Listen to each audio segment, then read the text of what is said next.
Why Donald Trump's plan for Gaza is nothing but infuriating gall in the eyes of those who've endured so much. He's either bonkers or bluffing. Removing the population to build a new Riviera that defies history, undermines a two-state solution, and breaches international law.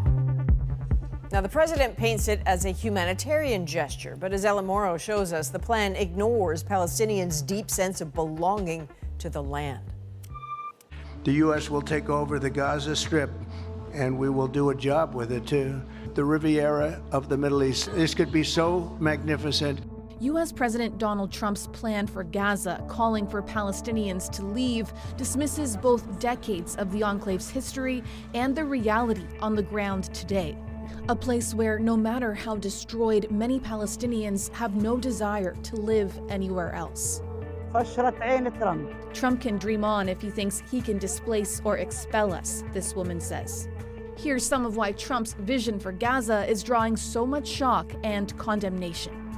In the search for solutions, we must not make the problem worse. It's illegal. It's also immoral. He thinks he's in Manhattan buying a piece of real estate. What he may not understand, this isn't land, this is the Holy Land. Gaza is a small strip of land surrounded by Israel, Egypt, and the Mediterranean Sea. Gaza and the occupied West Bank make up the internationally recognized Palestinian territories. Before 15 months of Israel's crushing military offensive, triggered by the deadly Hamas attacks of October 7th, Gaza had a population of more than 2 million. Most of its residents, refugees or descendants of Palestinians who either fled or were forced from their homes in what is now Israel during the 1948 war over Israel's creation.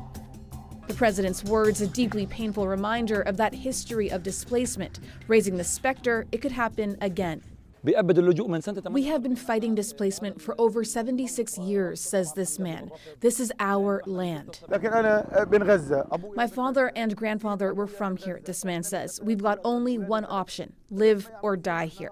To uproot those people from what is left of their homeland is not only cruel, but it will absolutely guarantee the perpetuation of conflict and instability for generations. The White House tried to soften Trump's call for an American takeover, claiming any displacement would be temporary. The president has not committed to putting boots on the ground in Gaza. Trump has even tried to paint his plan for Gaza as a humanitarian gesture. If they had an alternative, they'd much rather not go back to Gaza and live in a beautiful alternative that's safe. Trump ignoring Palestinian wishes and being accused of calling for ethnic cleansing, the forcible removal of a population from their land, a crime under international law. Palestinians will be placed in somewhere else where they'll have sunshine and a nice life. I mean, it sounds all very idyllic if it weren't completely untethered from reality. Gaza is also key to any chance of a two-state solution to the conflict. While it faces massive hurdles to ever becoming a reality, it's long been accepted by the international community as the best hope for peace. That plan calls for the creation of an independent Palestinian state, encompassing Gaza and the West Bank to exist alongside Israel. We should be talking about how to get to a place where Palestinians will determine their own future in Gaza, as opposed to this bizarre part real estate development, part colonial imperial project. Trump's comments are also set to embolden Israel's settler movement and far-right politicians eager to reoccupy Gaza. Israel unilaterally withdrew from Gaza in 2005, pulling out settler communities. It then imposed a total blockade supported by Egypt after the Hamas takeover of Gaza shortly after. Some Israelis, like these families surveying Gaza's war-torn landscape, want to create new settlements there, even though they'd be considered illegal under international law.